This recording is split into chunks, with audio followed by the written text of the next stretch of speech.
Hello, hello, welcome to the second Rebalance talk.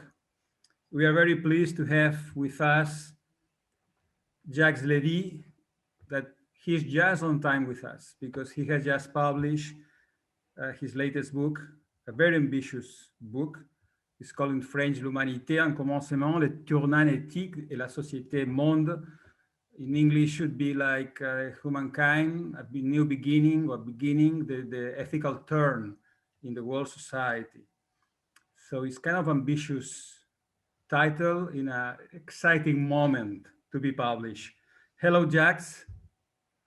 Uh, Hello. Let me begin by asking you about this ethical turn you have been working and thinking and writing on your book. What do you mean by that? Well, I don't thank you for these two difficult questions, but I try to answer. I have a mother who is 97. And she often tells me the world is complicated. And my challenge when in our conversations is to try to convince her that the world is not complicated, but complex. And complex is not the opposite of simple for me. And there is a biologist who invented coined the new word simplex. Mm-hmm. And I like this, and so I think to the challenge, the bet of this book you mentioned is to try to be simple, to explain the complexity of a contemporary world, and in this perspective, I try to use a limited number of couples that can be useful at a certain moment. Of course, then we can take examples, we can complicate our reasoning, but at a certain moment, it's useful to use simple couple, which can or triad, three words, to be understandable. And I think one of these possible couples is morals, ethics. I think we are changing the world of, let's say, ethos. Ethos would be the encompassing part of a human agency, which says this is good, this is bad, this is legitimate, this is not legitimate. We should do this, we should not do that. So it's a common domain which includes morals and ethics, but they don't answer the same way the question. And what did morals was to use myth of commandments, of norms that are supposed to come from outside, gods, for example. And it's a try to make society possible in a context where there are antinomies between the interest of the components of the society and the society as a whole. For instance, if you kill everybody around you, it's a problem for the survival of fragile societies. But it has been marked, that the moral age has been marked by the fact that those norms, those commandments are true only inside a community, inside a communal group. For instance, you should not kill inside your community, but outside is recommended during war. Or if a member of your community do something wrong, which make him go out from the community, you can kill him. There are no crimes which still exist in some societies. So the problem of morals is that its pretended universality is absolutely not universal. And one of the idea of the book, you mentioned the subtitle, the ethical turn of the world society is that to be universal, we need universe. And now, increasingly, humanity has a universe, which is called the world. And this is completely new because when we discuss values, not norms, but values, accepted values as human inventions, historically moving, we have to discuss with everybody. For example, discussion about blasphemy is all over the world. Not every people agree on the same propositions, but everybody discusses about the legitimacy of what happens if you are a Muslim and you drink, no, you are a Christian and you drink Muslims' water in a well. Should we kill you because of this? Or if you publish some cartoons about some prophet, should we kill you because of this? So this is a universal question. There is a universal debate on values. And what is new too is that antinomies are not a fatality. That is, in all societies, it was impossible for the society, for instance, to say everybody should be educated, go to college, have the same rights as the others, because the organization, the basis of the society were not compatible with equality in fact. So morals had also this function. It's very clear in Hinduism. So you are at your place, playing your role, and everything's good. If you accept this, this inequality, the structural inequality, the society can work.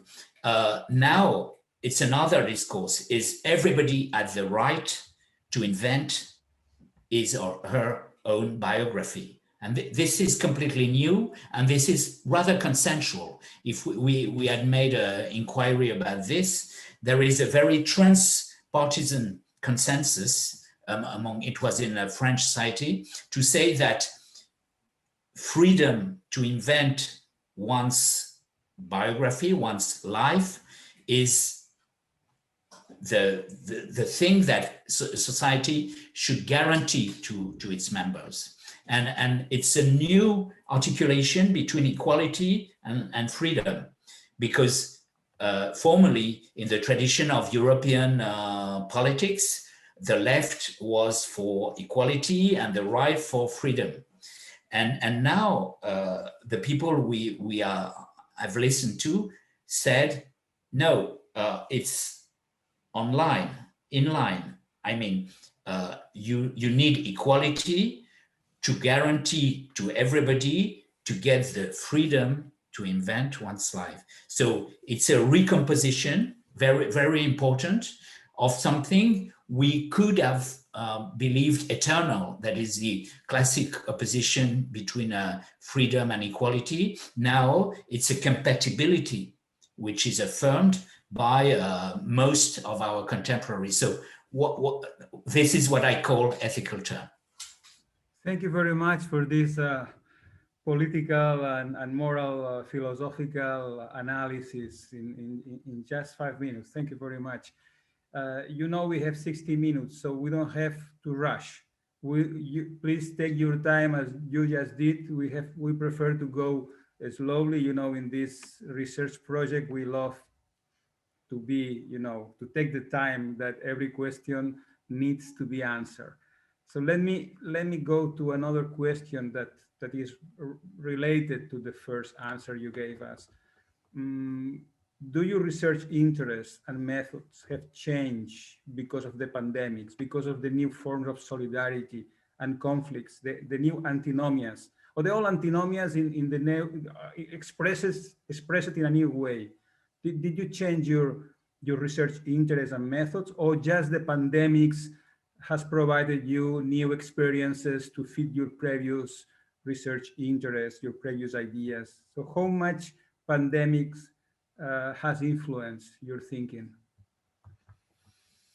No, I would say my research interests have been confirmed. My research methods have been changed because my major research method is to have a cup of coffee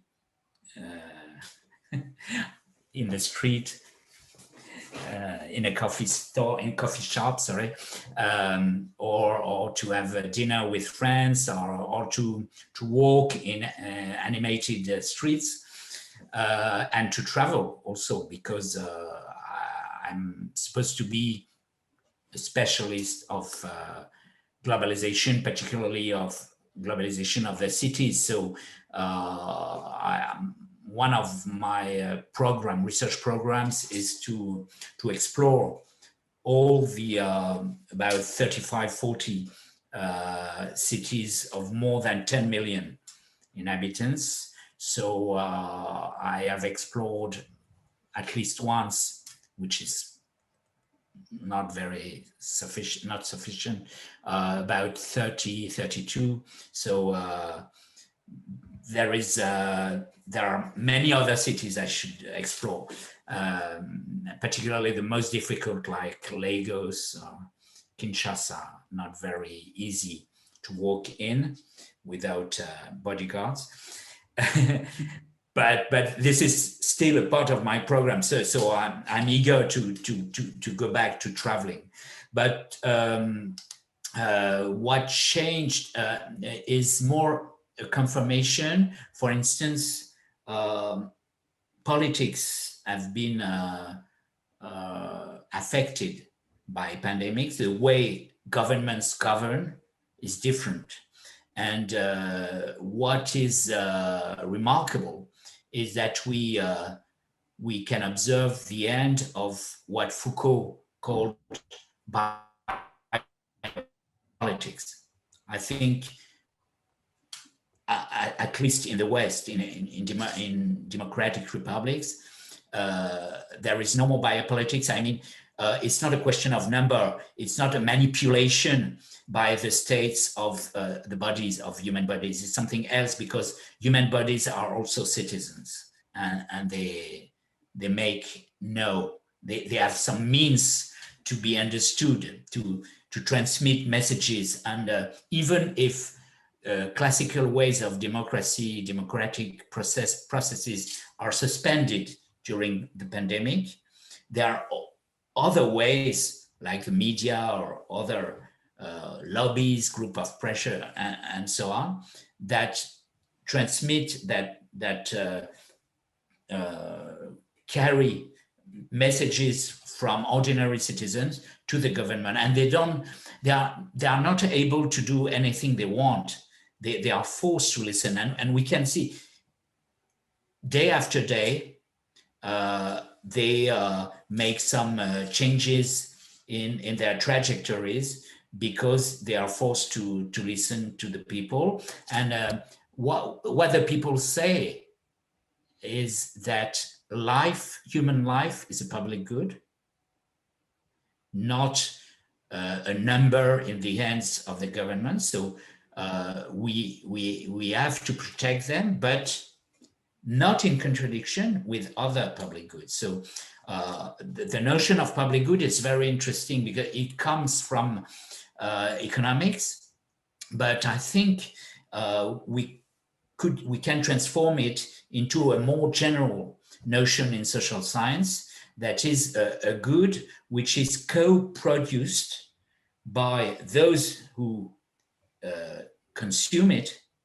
and the society as a whole. So education, culture, human life, rule of the law, democracy, love is a public good, because one of the characteristics of a public good is that when somebody consumes an element of a public good, it's good for the others too. When many people can read, it's not bad for those who previously could already read. It's a good news because there will be more books to read. And it's the same for many things. I think the majority of interesting things now are public goods. And it's also an aspect of the ethical turn, of the non-antinomy between interest of components and interest of the society as a whole. So what we are observing in the pandemic is that there are different feedbacks, because of course the pandemic has its own history and we have to adjust, but we do something, we make actions, and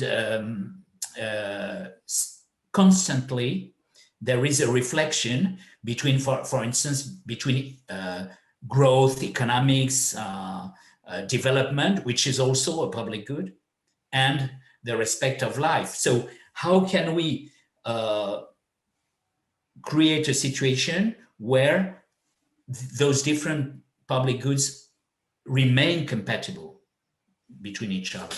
And this is a confirmation for me, because it's very practical. It's a global experience. Probably the pandemic is the most global event ever humanity has experienced. And so we see things when we have the opportunity to observe a very big experiment, not only an experience, but an experiment, like a scientific experiment. We see things, or we confirm things, or what we call crucial experiments in physics, for instance. We have this now visible every day. So there is another change or confirmation, which is the way we manage the relationship of distances, of management of distance. We can do co-presence, that is, put everything in the same place, in a city, for instance. We can move, mobility, or we can communicate with emitting only information, and this is telecommunication. And there is always a balance from Neolithics, from the Neolithical age.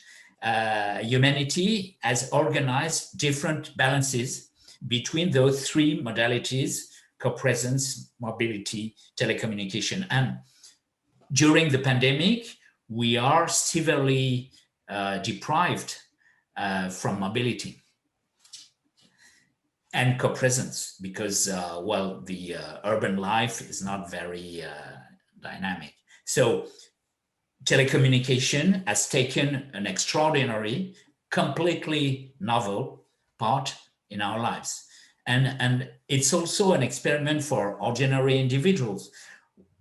Is it what we want? Is a situation where we are teleworking all the week what we really wanted when we said, oh, I don't like to go to the office, it's boring, I would be better at home? But now you're at home. Are you really happy? Not always, is my feeling. So I think it's an extraordinary opportunity for everybody to ask to oneself if the situation, the previous one and the present one, are the best balance between those three modalities. I see. Let's go to a term you have defined it, which somehow is related also to a public good, and is quite a core concept on your work, on your writing, which is urbanity. So you said that with concepts like urbanity, you can make readable contemporary world. So provided that we take time, you say, to modify some of the usual prejudices, renew some notions, invent or redefine new words, such as urbanity, we can be able to think together. That was everything that was separated before. And this kind of concepts like urbanity may help us to understand maybe the public good, new emerging public goods that you have identified. Maybe you can further explain us how you understand by urbanity in this contemporary world, how the idea of living together in a city have been changing all over time and where we are now. Yes, I think urbanity is a good word, uh, and because spontaneously we can observe some convergences between different disciplines of the urban sciences.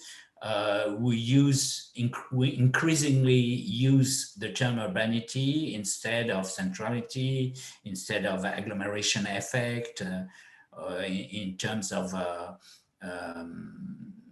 urban sociability or other expressions. I think urbanity is good also because it's not exactly city. Well, in English, there is no clear word to adjective related to city. Urban traditionally is linked to city, but I think it's interesting to consider that there are forms, expressions, actualizations of urbanity which are not cities. Peri-urbanization, for instance, is urbanity without city. And the old rural areas, low-density areas, the countrysides of in Europe, for instance, are not cities, but they are urbanized in the sense that they have similar ways of life as people living in city, with differences which are important because people choose one location instead of another one. So it's important for them, for their life, for the idea they have of their own life, but it's not so different. For instance, it's not as different as the difference city countryside was, I don't know, in the 18th century or in the 15th century. So there is a convergence of lifestyles, but with some differences following what we can call gradients of urbanity. And gradients of urbanity means that urbanity is everywhere in a sense, but not at the same level, at the same rate. And that's why we need to measure urbanity. And what I proposed is to see urbanity as a combination of density and diversity. Again, it's very simple. And you could object, it's too simple. But yes, Einstein said things should be made as simple as possible, but not simpler. And of course, he was right. But I think what is interesting in scientific debate, if you propose fragile, bad notions, there is somebody who tells you it doesn't work, and I will demonstrate how. But so far, the idea that urbanity is a combination of density and diversity has not been convincingly contested, as far as I know, and I'm not the inventor of this combination, because Louis Wirth, or Worth, he was a German who emigrated to the US, and there is a famous article from 1938 in the Sociological Review or Journal, which say this. He had something which is also relevant, which is mass. He says density, diversity, and mass. I think he was right. So let's continue with this simple couple or triad because it works. So I think it's it's useful also because it encompasses different ways of producing urbanity, not only the city, because the mobility has made possible. It began in the US at the beginning of the 20th century with the streetcar, not with the individual car, because the streetcar, the tram, was expensive, and so only the rich people could use it to have a house at a certain distance of the city center, which was polluted by poor people. Let's go back And to a pastors. second to the idea of density and diversity, Jack. You have analyzed the myth of Babel as the most extreme case of high density and high diversity, and still urbanity as its best, let's say, as more human, as the more authentic human, let's say, endeavor. On the other hand, you have some in one. I listened in one of your classes and presentations mention one another version of Babel, which is a kind of provocative suggestion you have by saying that if we imagine you know all the diversity of the world in a city with the density of Central Paris, you will occupy half France, but still you will have the half France empty and the rest of the world just wild nature. What is the meaning of this image, this provoking image you suggest, and what's the relation with Babel? It seems like a contemporary Babel. It seems like a positive image of a high density and high diverse urban environment. So it's very simply to show that there is no problem of overpopulation on the earth. Very simply, first of all, it says this: we have much room on the earth with the number we are, and now demographic projections will probably be stabilization of world population just below 10 billion people around 2050.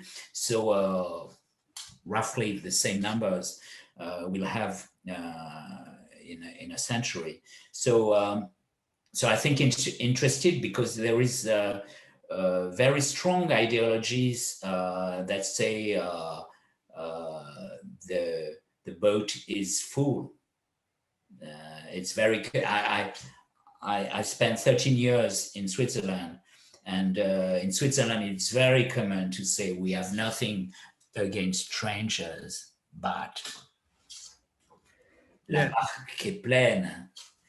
The boat is full, and so we, instead of giving help for development to poor countries, we should give them condoms in mass.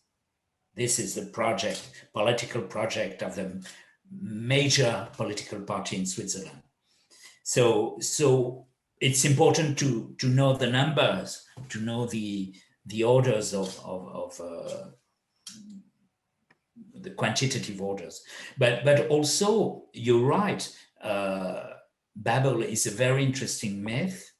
It's a negative myth in the Old Testament, and it's I think I've made some tests among some people around me. The majority of people think Babel means the fact that nobody understood each other. So exactly the opposite of what Genesis 11 says. It's a very short text. I encourage you to read it. Mm-hmm. It's very clear. And many interpretations were misinterpretations because it's easy to understand that it works perfectly. The people converge to a place. They use very basic materials to build a city. There is no problem of power, no competition with others. They are united and they collaborate. It's a collective work. It's like Wikipedia, let's say. Yes. And with no big chief, with no leader is mentioned, and it's a full success. And it's precisely this God we see the Tower of Babel from his clouds growing, and he doesn't like this just because the humans are too powerful. So of course it's a metaphor of hubris. Religions, all the religions of this period have developed, it's clear among the ancient Greeks, they invented the word, but it's true also in other religious systems, that of course the message of religion is to say you are not comparable. God is like a man, it's anthropomorphic, but you should not try to imitate him.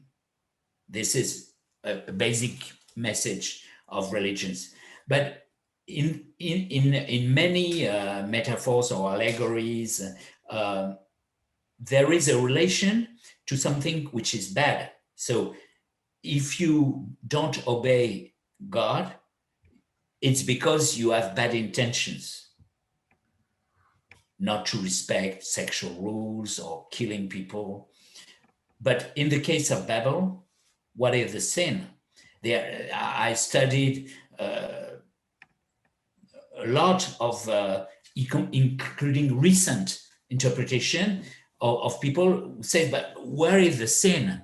It's unfindable. It's difficult because there is in the text, the only sin is that God says, if they continue like that, nothing would prevent them to be the equals of God. So it's clearly a metaphor which says, don't even try. And I think many anti-urban ideologies today say the same. That is, the metaphor of city is also the metaphor of humanity, of the world. Why? Because I go back to your question, density and diversity, it's also a definition of a society. Because what makes a society? The fact that you have different people, a differentiation. If a city can't be a family, for instance, because it can produce tools of adaptation, tools to tackle different situations. While if you have a certain level of diversity, it becomes possible. So I think the fact of putting a large amount of diversity in a limited extension, spatial extension, is also a definition of a society. So it's not surprising that this metaphor has been used by the Old Testament, and it's not surprising as well that now people that hate society, the idea, for example, libertarians in the US, the libertarian movement is very powerful in the US. We don't know very well in Europe because we hardly understand what could mean the fact that I pretend not to live in a society. We have the welfare state, fortunately, which every day makes us understand what is society and what is not non-society, and what is non-society. But in the US, there is this tradition of which comes from the Puritans, migrants, the first migrants to European migrants to America, to North America, which who wanted to separate themselves. The right to separation is the first claim of the libertarians. So I am alone in a desert. I arrange, I deal, I handle, and don't mess with me. I don't. I have my gun.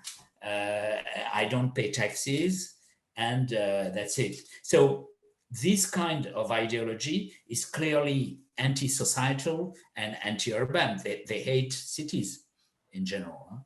I don't know if you know Unabomber. Unabomber is a very interesting Yes, figure. Theodore Kaczynski. Right. Theodore Kaczynski. Theodore Kaczynski, yeah. The same name as the Prime Minister of Poland. No relation. And he decided to send a little bomb to people, but at the same time he decided to migrate to in forest where he was self-sufficient.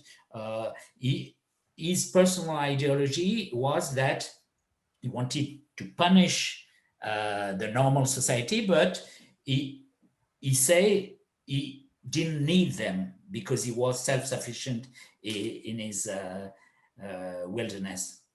So I think this is still contemporary. Yeah. And so I think as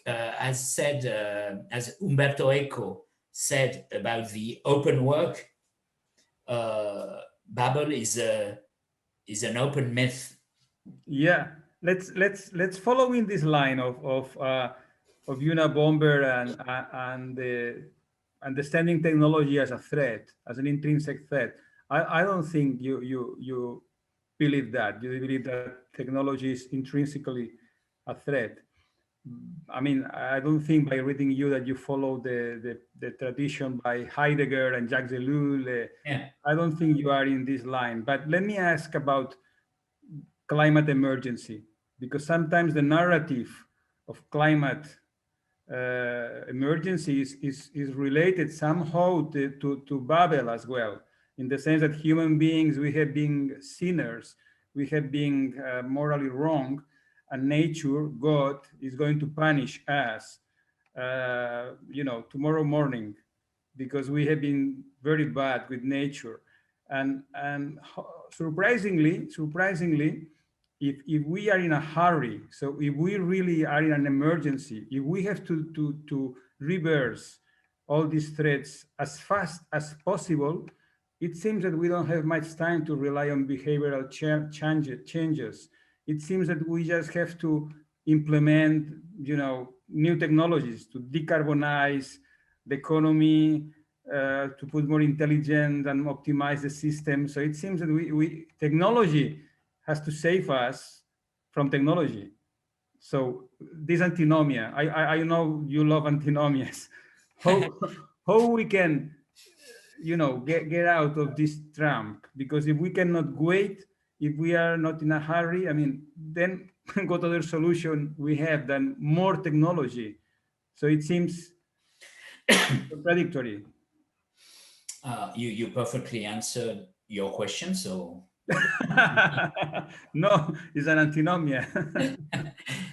no, I think well, of course, Heidegger is an interesting thinker, particularly because he coined the idea of inhabiting. Well, traditionally they say dwelling in English translation, but I think inhabiting is better because precisely dwell is spontaneously related to house, as the move, the very interesting move Heidegger made was to extend wohnen from the house to the world, and I think it works very well in including in not only in Roman and in Latin languages, but including in Latin.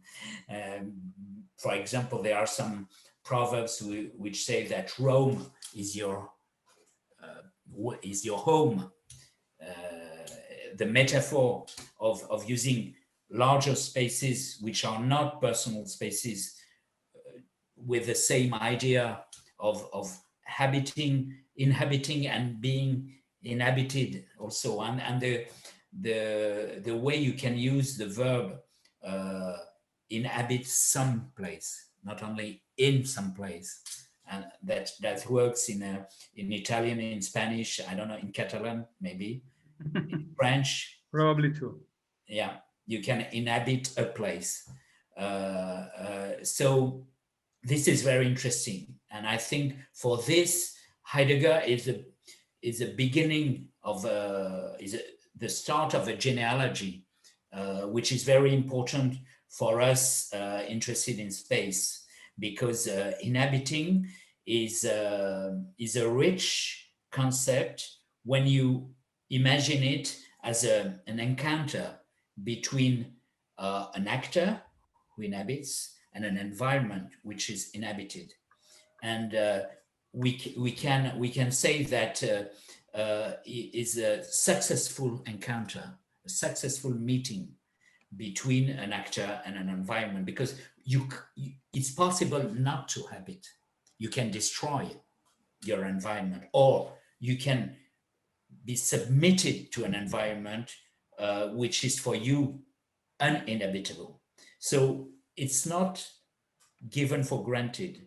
It's a work for humanity to be able to inhabit nature, inhabit other environments, not only nature, but in a city, countryside, and anywhere. But this is not granted, and I think it's. I don't know if you know Hartmut Rosa, a German sociologist, with used the concept of resonance. Resonance is interesting because it's something not very clear, but the idea of a dual movement in both senses between two reality. You cast a message and something comes back to you, and I think inhabiting would be the spatial approach to resonance in a way. So I think I wouldn't completely condemn Heidegger in spite of the fact he was a Nazi. But of course, we have to criticize his view about the nearness. The fact he thinks closeness is structurally, essentially the human orientation. So we prefer to be close to something, or we prefer what is close to us to think to places that are remote. But I think is not right, and he made an essentialization of rural societies. This is true in rural societies, but rural era is a very small moment, because there is a before and there is an after. Before, in Paleolithical, the huge majority of human history was in Paleolithic, and it was not rural society. And the humans were very mobile. They changed place because they destroy forests to take forests or other environments to take their food to survive, and then the place was exhausted and they had to move. So movement, and then nomadic society were based on movement. And now we are again, after the rural period, we are again very mobile. And it's strange because Heidegger loves etymologies. Many times he used the old sense of a world to justify his proposition. And there is an interesting couple of words in German, which is Heimweh, which is the Portuguese saudade, the nostalgia of the place where we were born. And there is another word in German, which is Fernweh, the nostalgia of the remote, of places that are far from us. So I think it's a good abstract of humanity, of history of humanity. It's true that sometimes we have Heimweh, but it's true too that sometimes we have Fernweh. Now I feel a very strong Fernweh. I'm Probably very Heidegger tired of my apartment. Heidegger hated a lot, probably, Le Corbusier. The idea of a city made for speed is a city of progress, or the idea of a speed in the sense of Virilio, the idea of a speed as power, or Marinetti and the futurist in Italy of speed as violence. So this to what extent do you think these values of modernity, also removing distances and differences, increasing speed and efficiency, are not prevailing anymore, or they are, how they are changing in postmodernity, in the society of networks, where telecommunication all around, where we are carrying a mobile phone all the time? So to what extent these values have to be reconsidered today? I think if we want to understand the issue, we have to encompass long-term history. I think you remember in traditional medieval society there were a three partition: Arantes, Orantes, and Pugnantes. So those who are cultivated, those who pray, and those who fight. And the three traditional orders of ancient societies. And it was true also in Hinduist caste. So this division of labor was perceived, for good reasons, as necessary, as unescapable.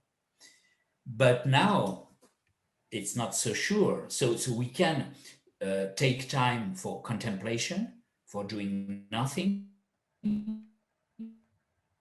or poltrire, as we say in Italian, to spend all the day doing nothing. Far niente. Far niente is a very useful occupation to be more intelligent, to solve problems you can't solve when you are always agitated.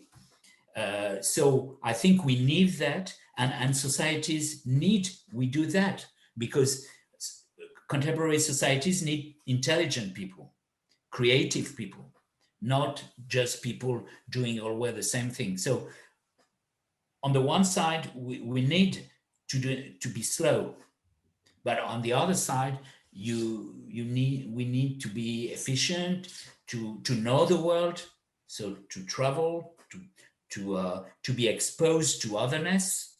So otherness is vast.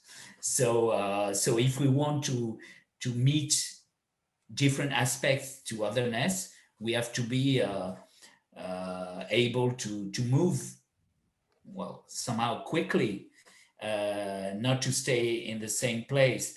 And sometimes we have to respond to events, sometimes catastrophic. So our problems with nature require an activity. For instance, the earthquake in Japan in 2011 was made 20,000 casualties, and the nuclear accident 0. So if we can't react when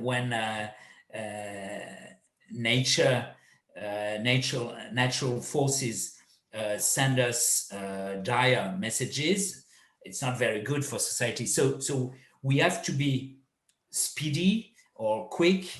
At the same time, we have to be slow. So I think the the real issue is how do we combine. It's more a question of multi-temporality, what Lefebvre called rhythm analysis, rythme analyse in French. He coined a new word, uh, rythme analyse, with those two, rhythm and analysis, because he thought that the way we arrange different kinds of rhythms is the real way of observation how people, individual or society works. So I think it's more a question of metrics, combination of metrics, than a question of scale. Scale would say let be let be slow or quick. Let's go fast or not.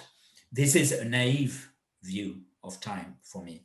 So I think the most important is how to arrange, sometimes simultaneously, which is even more difficult. You said it's difficult to do several things at the same time. It's not good for the efficiency, but even if it's not exactly simultaneous, in a day, for instance, how do we arrange moments of contemplation and moments of very intense activities, including the movement of our body?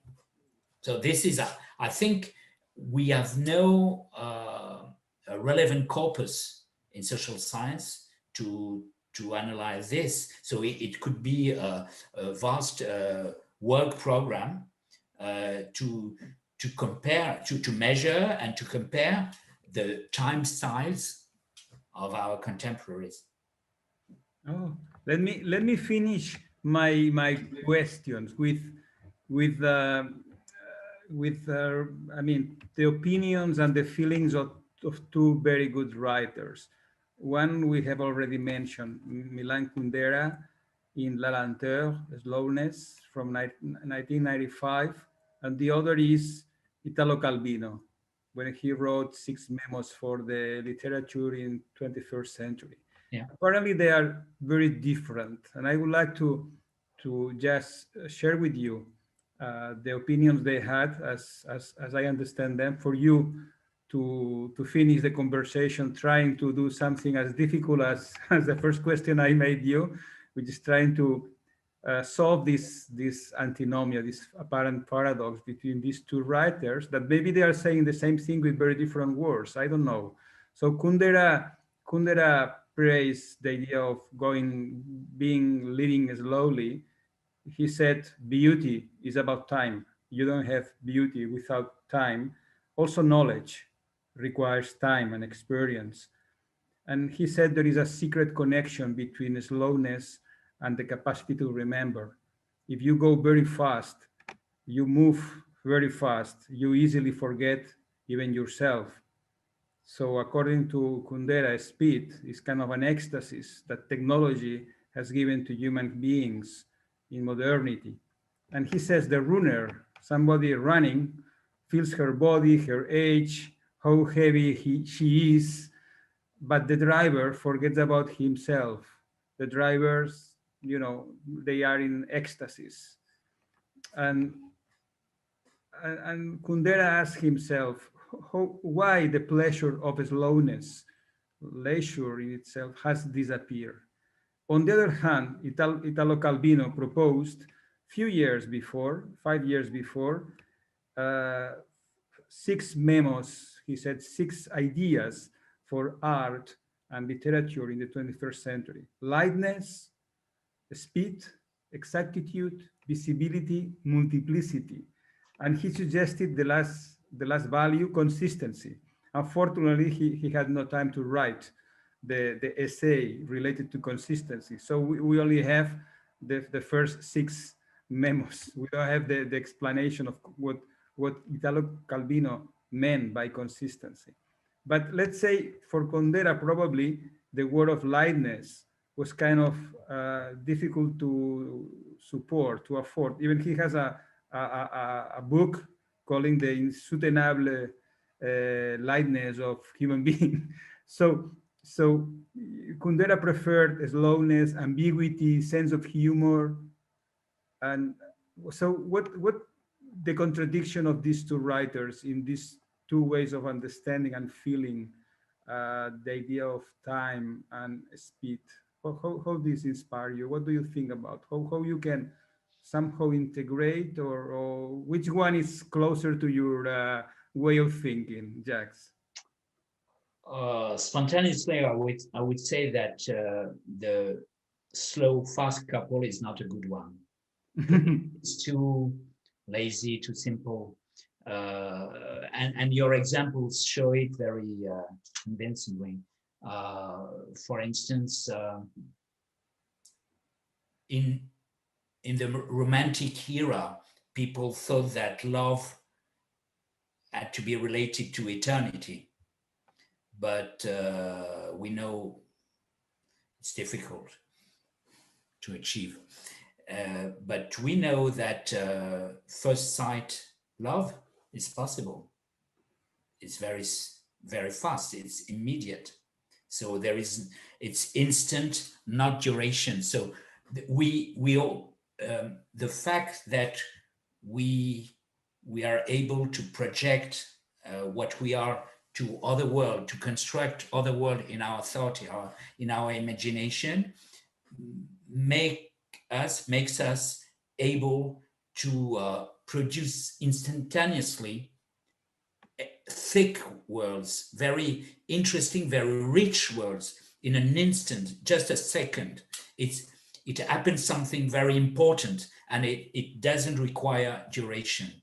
And of course, the lightness of Calvino, one of the six suggestions he makes, his work is a very good example. For instance, one of my favorite of my desert island books, Città Invisibili, Invisible Cities. It's very short, and it's a short book made with very short chapters, and it's a magnificent treatise, the best I know, about urbanity. Probably he was my main inspiration when I decided to use urbanity as a federative concept, and it works because it's short. It wouldn't work with a long, very heavy book, and it's because it's like a good definition, a good concept, a good theory. It can be expressed just in a graph, for instance, or a diagram. At the end of the PhD, I always advise my PhD students at the end of their thesis, dissertation writing, to be able to test the validity of their proposition by creating a single graph that sums up their contribution to knowledge. And I think here you see we are not far from speed. And so I think, of course, we have a problem with death. This is clear. And the fact that at the end, our body kills us so far. And this is the rest. This is what remains of a human condition. That's why we are still living in a condition, which is the opposite of freedom. And in this sense, we have a problem with time. So I think one of part of the debate about speed is related to this issue. But once you have identified this problem and put it in a part of your brain, you can address time issues in other ways which are much less simple than speed or slowness. Thank you very much, Jack. it has been a pleasure. Merci beaucoup pour toute cette présentation. Il y a une question que je voulais vous faire pour finir rapidement. Est-ce que vous vous souvenez d'un nom d'une ville d'Italo Calvino? Quelle est la ville vos favorite entre les villes d'Italo Calvino? There are some, but Seulement une. Seulement une, I could not say. It would be a treason. But I suggest you have a look on my film. Okay. Urbanity. Oui. Urbanities, because we explore not all, but different cities that great, identified. So we have to we have two suggestions for our listeners. Yeah. First, the book, and then the movie. And the movie is free on Vimeo. Yes, en Vimeo. Thank you very much, Jacques. Thank you. C'était un plaisir. Pour moi aussi. Au revoir. Au revoir.